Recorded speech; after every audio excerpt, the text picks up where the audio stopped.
Hello, hi everyone. আমি পমিলি চলে আসলাম আবার একটা নতুন ব্লগ তোমাদের সামনে নিয়ে। আজকের এই ব্লগটা শেষ পর্যন্ত দেখার সকলকে অনুরোধ রইল।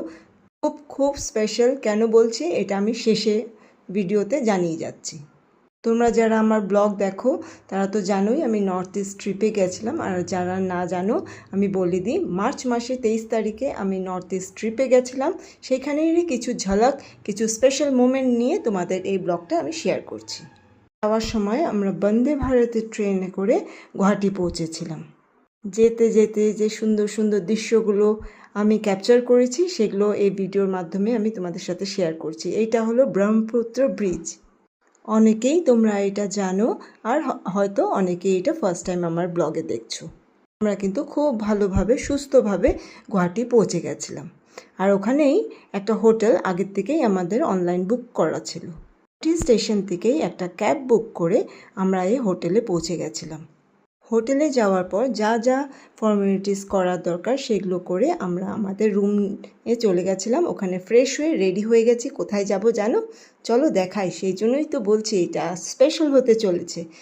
আমরা চলে গেছিলাম জুবিন গার্গের শ্রদ্ধাঞ্জলি স্পটে। ওখানে পা রাখতেই যেমন খুব মনটা ভারী হয়ে গেছিল। সত্যি তো, ওনার মৃত্যু তো আমরা কাম্য কেউই করিনি, আর এরকম দুর্ঘটনা হবে সেটাও কোনো দিন ভাবিনি।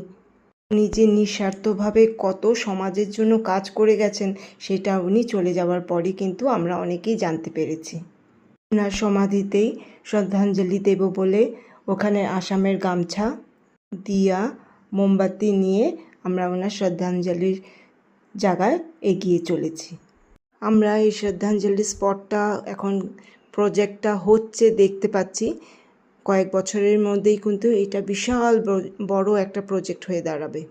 একটা জায়গায় এরকম ওনার ফটো দিয়ে রেখে দিয়েছে, যেখানে সবাই দিয়া মোমবাতিগুলো ওনাকে আরতি করে এখানে ওনার নাম করে রেখে দিয়ে যাচ্ছে।